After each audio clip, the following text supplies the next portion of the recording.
जो 6 महीने से पार्टी के कार्यकर्ताओं के साथ, गरीब के साथ, जनता के साथ, लोगों के साथ काम कर रहा था और जिसकी फिजा भी पार्टी के पक्ष में थी, आज ये लिस्ट आई है, उसमें नाम नहीं है। तो जाहिर सी बात है कि हमें भी आश्चर्यचकित हुए, हम भी होना मुनासिब था। आपको टिकट नहीं दिया जाता है या विचार विमर्श नहीं होता है तो फिर आपका स्टैंड क्या होगा?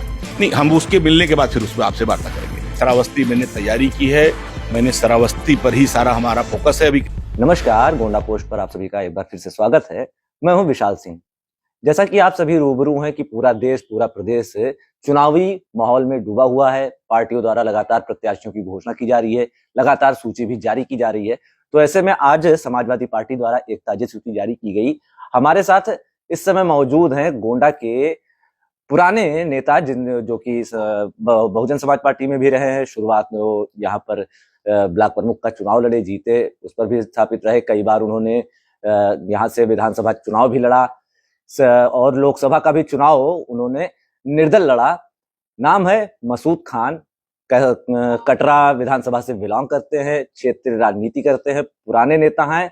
लगातार इस बार लोकसभा चुनाव की तैयारी को लेकर समाजवादी पार्टी से वो श्रावस्ती सीट पर अपनी दावेदारी पेश कर रहे थे और ऐसा माना जा रहा था कि समाजवादी पार्टी से उनके अच्छे संबंध है और जो अखिलेश यादव मुखिया है समाजवादी पार्टी के, उन्होंने उनको आश्वासन दिया है और श्रावस्ती से वो अपने दावेदारी पेश कर रहे थे। और इसी बीच सारी सरगर्मियों के बीच एक बार फिर से समाजवादी पार्टी ने जो ताजा सूची जारी की, मसूद आलम खान का नाम श्रावस्ती लोकसभा से काट दिया गया, दूसरे को टिकट दे दिया गया। तो ऐसे में वो हमारे साथ मौजूद हैं, उनसे ही जानने का प्रयास करेंगे कि अब उनके क्या उनका मूड होगा, किस तरह वो अपनी दावेदारी पेश करेंगे। क्या वो अखिलेश यादव से एक बार आप फिर से मिलेंगे या किस तरह अपनी बात रखेंगे, किस तरह की जो आपकी तैयारी चल रही थी अब उसको आप किस तरह फेस करेंगे? सबसे पहले तो गोंडा पोस्ट पर आपका स्वागत है मसूद जी। धन्यवाद। देखिए, मैं पिछले 6 महीनों से लगातार पूरी ठंडी पूरी निकल गई, गर्मी आ गई, पूरे श्रावस्ती के 11 ब्लॉक और 5 विधानसभा में मैंने भ्रमण किया, गांव तक गए, गरीबों के घरों तक गए और हमने तैयारी की। और उसी बीच में राष्ट्रीय अध्यक्ष माननीय अखिलेश यादव जी ने मुझे आश्वासन दिया कि नहीं, आपको श्रावस्ती लड़ाया जाएगा। तो हम और मेहनत से लग गए। तो राष्ट्रीय अध्यक्ष जी का मुझे आश्वासन मिल गया तो और दूनी ताकत से पूरी अपनी जो हमारी संसाधन थे, हमारे लोग थे, हम लग गए। और चुनाव सर्व समाज का, चाहे दलित हो चाहे पिछड़ा हो, क्योंकि हमारी इमेज हमें एक धर्मनिरपेक्ष छवि रही है और हमेशा हर वर्ग हर समाज के दुख सुख में हम खड़े रहे हैं। तो इसलिए वहां लोग हमसे प्रभावित हुए और चुनाव माहौल में हमारे बिल्कुल खड़ा हुआ। थोड़ा सा रोकूंगा, क्या सपा मुखिया अखिलेश यादव जी से आपको टिकट को लेकर बिल्कुल क्लियर कट बात हो चुकी थी, आश्वासन मिल गया था? जी, राष्ट्रीय अध्यक्ष जी ने मुझे आश्वासन दिया था कि हम आपको लड़ाएंगे श्रावस्ती से। जी। अच्छा, फिर नहीं तो अभी आज लिस्ट हमने देखी, जो आज लिस्ट जारी हुई है, जो आप लोगों के सोशल मीडिया के माध्यम से हमने भी देखी है कि राम सुरमण वर्मा जी का टिकट वहां से हुआ है। तो अब हमें एक बार फिर से, हम चूंकि 29 मार्च को हम राष्ट्रीय अध्यक्ष जी से मिले थे, उसके बाद से हमारी मुलाकात नहीं हुई है। चूंकि हम इसलिए नहीं मिल पाए कि हम चूंकि क्षेत्र में रहते हैं, हम लोगों के बीच में रहते हैं, तो हम लखनऊ कम गए, हम क्षेत्र में रहना ज्यादा मुनासिब समझे कि क्षेत्र में रह जाए। तो अब टिकट की सूची आज मैंने देखी है कि राम सुरमण वर्मा जी का लिस्ट में नाम आया है। तो हमारे तमाम समर्थकों ने और सारे लोगों ने की राय बनी है कि एक बार फिर से हम माननीय अखिलेश यादव जी से बात करेंगे और अपनी बात रखेंगे कि चूंकि समर्थन, हमारे जन समर्थन जो वहां का है वो हमारे पक्ष में है और हम वहां का चुनाव लोकसभा का मेहनत के साथ और आसानी के साथ जीत लेंगे। तो ये बात हम एक बार फिर राष्ट्रीय अध्यक्ष जी के सामने रखेंगे। जैसा आप अभी बता रहे थे कि 29 मार्च को अखिलेश यादव जी से मुलाकात हुई थी, तो लगभग 15 दिन पहले आपकी उनसे बात हुई थी। जी। उस समय उनसे क्या बातचीत हुई थी? क्योंकि 15 दिन बाद ये टिकट कट जाना, इस तरह सूची में नाम राम सुरमणी वर्मा जी का आ जाना, क्या बात हुई थी उस समय 29 अप्रैल को? 29 मार्च को उन्होंने पूरी लोकसभा श्रावस्ती बुलाया था। हर लोगों ने अपनी बात रखी थी, मैंने भी स्पष्ट रूप से बात रखी कि राष्ट्रीय अध्यक्ष जी, मैंने पूरा लोकसभा का भ्रमण कर लिया है, मेरे साथ सर्व समाज, गरीब समाज, हर समाज हमारे साथ है और ये चुनाव हम जीत लेंगे और 5 लाख से ज्यादा वोट हमें मिलेंगे। अपनी आंकड़ा मैंने गणित राष्ट्रीय अध्यक्ष जी को, जो उन्होंने पूछा मैंने बता दिया। इतनी ही बात हमारी हुई थी बस। हाँ जी। तो फिर ऐसा क्या हो गया कि मसूद आलम खान को जो आश्वासन अखिलेश यादव द्वारा जो मिला था, महज 15 दिन के ही अंदर जो दूसरी एक नई ताजा सूची आती है उसमें मसूद आलम खान का नाम काट दिया जाता है, जो कि लगातार 6 महीने से मेहनत कर रहे थे श्रावस्ती लोकसभा पर, और राम शिरोमणि वर्मा को दे दिया जाता है, तो क्यों ऐसा हो जाता है? क्या समीकरण बैठा होगा? अब यही बात हम माननीय राष्ट्रीय अध्यक्ष जी से मिलकर के बात करेंगे कि चूंकि एक व्यक्ति जो 6 महीने से पार्टी के कार्यकर्ताओं के साथ, गरीब के साथ, जनता के साथ, लोगों के साथ काम कर रहा था और जिसकी फिजा भी पार्टी के पक्ष में थी, हमारे पक्ष में थी, समाजवादी पार्टी के पक्ष में थी। अब किन कारणों से उनका टिकट हुआ मैं नहीं जानता, लेकिन निश्चित तौर से मैं 1-2 दिन में समय ले रहा हूं माननीय राष्ट्रीय अध्यक्ष जी का, और पहुंच करके मैं फिर उनसे निवेदन करूंगा कि मुझे श्रावस्ती से चुनाव लड़ाया जाए। आप ही ने कहा कि आपके समर्थक, आपके जो जानने वाले हैं, वो कह रहे हैं कि अभी एक बार पहले उनसे मिल लिया जाए। मान लेते हैं कि जिस तरह नई सूची जारी हुई, दूसरे का नाम दे दिया गया, अगर आपको टिकट नहीं दिया जाता है या विचार विमर्श नहीं होता है, तो फिर आपका स्टैंड क्या होगा? नहीं, हम उसके मिलने के बाद फिर उस पर आपसे वार्ता करेंगे। अभी हम माननीय राष्ट्रीय अध्यक्ष जी से मिलने, मुझे पूरा भरोसा है कि वो उस पे हमारी बातों पर, क्योंकि हमारी तैयारी है, और अगर वहां राष्ट्रीय अध्यक्ष जी कुछ लोगों को, अपने लोगों को भेजेंगे भी, कोई टीम भेज करके अगर पता कराएंगे, तो मुझे पूरा विश्वास है कि वो टीम उन्हें ये बताएगी कि लोकसभा श्रावस्ती अगर समाजवादी पार्टी से कोई जीत सकता है तो मसूद आलम खां ही जीत सकते हैं। जैसा कि मैंने कहा कि मान लेते हैं कि अगर नहीं टिकट मिला तो, क्योंकि पहले आप बहुजन समाज पार्टी में राजनीति करते थे, आपको वहां से लोकसभा के लिए कहा भी गया था, आपका नाम भी आ गया था, आपने साल भर बाद आपका टिकट भी काट लिया गया और आप निर्दल चुनाव लड़े।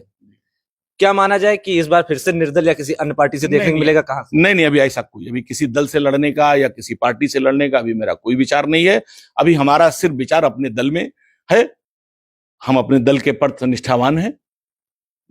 निष्ठावान हैं, और भी राष्ट्रीय अध्यक्ष जी से हम वार्ता करने के बाद क्या बात होती है तो जरूर आप लोगों को हम बताएंगे इस बात को। बहुत पुराने नेता हैं, क्षेत्रीय राजनीति भी आपने की है, कटरा से राजनीति की है, गोंडा में राजनीति की है, सब यहाँ श्रावस्ती गए थे। राम शिरोमणि वर्मा जी भी पुराने नेता हैं। जैसा कि आप ब्लॉक प्रमुख रहे, उसके बाद आपने विधानसभा चुनाव भी लड़ा, लोकसभा चुनाव लड़ा, तो थोड़ा सा इसके बारे में जानकारी दीजिएगा, फिर आगे की बात आपसे करूंगा।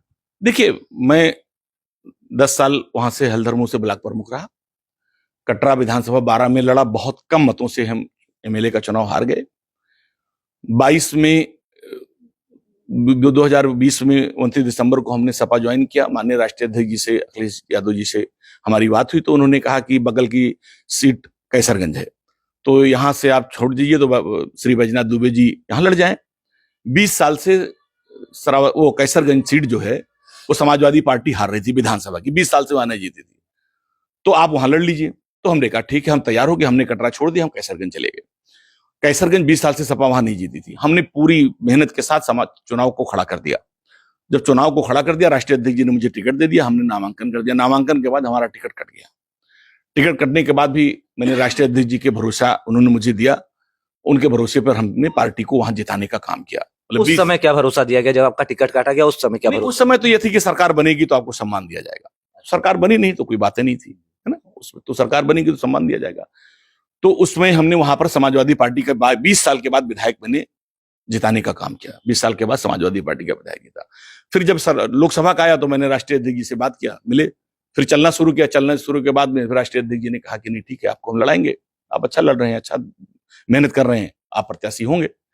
तो उन्हीं के आश्वासन पे और ऊर्जा मिल गई हमें, और ताकत मिल गई, और भरोसा मिल गया। तो और ज्यादा मेहनत से हमने प्रचार प्रसार और जो भी अपनी थी ऊर्जा लगा दी और चुनाव को तैयार किया।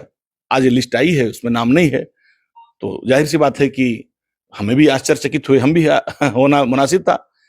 तो अब इस पे समय ले रहे हैं 1-2 दिन में। जब भी वो समय देते हैं तो मिल करके राष्ट्रीय अध्यक्ष जी से दोबारा अपनी दावेदारी पेश करूंगा और लड़ने का लिए कि मुझे सीट दें, टिकट दें, अनुरोध करूंगा। कहीं ना कहीं सूची से आश्चर्य हुआ आपको? हाँ बिल्कुल, 100% आश्चर्य हुआ।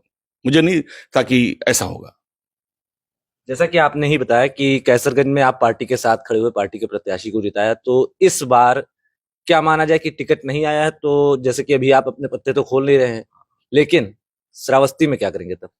मैंने कहा ये सब कुछ माननीय राष्ट्रीय अध्यक्ष जी पे निर्भर करूंगा। हम उन पर छोड़ रहे हैं। जब उनसे वार्ता करने के बाद, भाई मैंने आपसे क्या कहा कि मैंने जब वहां टिकट किया, कटा हमारा, तो राष्ट्रीय अध्यक्ष जी के भरोसे पर राष्ट्रीय अध्यक्ष जी ने मुझे विश्वास में लिया, तो मैंने वहां मदद करके वहां जिताया प्रत्याशी को, विधानसभा विधायक जिता दिया, है ना। अब फिर हम मिलेंगे, हमें समय देते हैं, मिलते हैं, तो जो भी कुछ बात कहेंगे, जो करेंगे, तो जाहिर सी बात है कि उनके बातों पर हम भरोसा करते हैं और आगे भी करेंगे। एक आखिरी सवाल, जैसा कि अभी समाजवादी पार्टी ने कई सूचियां जारी की हैं, मंडल में भी सारी सीटें लगभग लगभग दे दी हैं, प्रत्याशी उतार दिए हैं, लेकिन आज टिकट कटते ही मसूद आलम खान का जब आज टिकट कटा और दूसरे को टिकट दिया गया, नाम है रामचंद्र वर्मा, एक चर्चा क्षेत्र में तेज हो गई है कि कैसरगंज सीट समाजवादी पार्टी की भी खाली है, शायद वहां से आपको उतारा जा सकता है। अगर उतारा जाता है तो कैसा देखिए, मैं अभी श्रावस्ती मैंने तैयारी की है, मैंने श्रावस्ती पर ही सारा हमारा फोकस है। अभी किसी दूसरे लोकसभा के बारे में हमारी न चर्चा हुई है। नो डाउट कि चूंकि हमारा कटरा विधानसभा जो है वो कैसरगंज में लगता है, कैसरगंज हमने चुनाव विधानसभा की तैयारी की थी और जहां से हम विधानसभा लड़ते हैं जो हमारा घर है वो कैसरगंज में ही है। लेकिन हमारी अभी जो भी तैयारी है वो श्रावस्ती के बारे में है। अभी कैसरगंज के बारे में न हमारी किसी राष्ट्रीय नेतृत्व से चर्चा हुई है, न आपस में हमारी कोई चर्चा है। इसीलिए चर्चा है कि राष्ट्रीय नेतृत्व कहीं इन बातों पर विचार कर ले, चूंकि आप हल्दर मऊ में राजनीति कर रहे हैं, कटरा में राजनीति किए हैं, आपका क्षेत्र भी कैसरगंज लोकसभा का है, उसी को देखते हुए चर्चा है कि कैसरगंज से आपको पार्टी टिकट दे सकती है। नहीं, मेरी जानकारी, मेरे संज्ञान में ऐसा कुछ नहीं है। ऐसा कुछ नहीं, मेरे संज्ञान में दूर दूर तक ऐसा कुछ नहीं है। अभी आगे के पत्ते मसूद आलम खान तभी खोलेंगे जब अखिलेश यादव से मिलेंगे तब। जी जी बिल्कुल, राष्ट्रीय अध्यक्ष जी से मिलने के बाद ही आपसे वार्ता करके बात कर रखेंगे अपनी।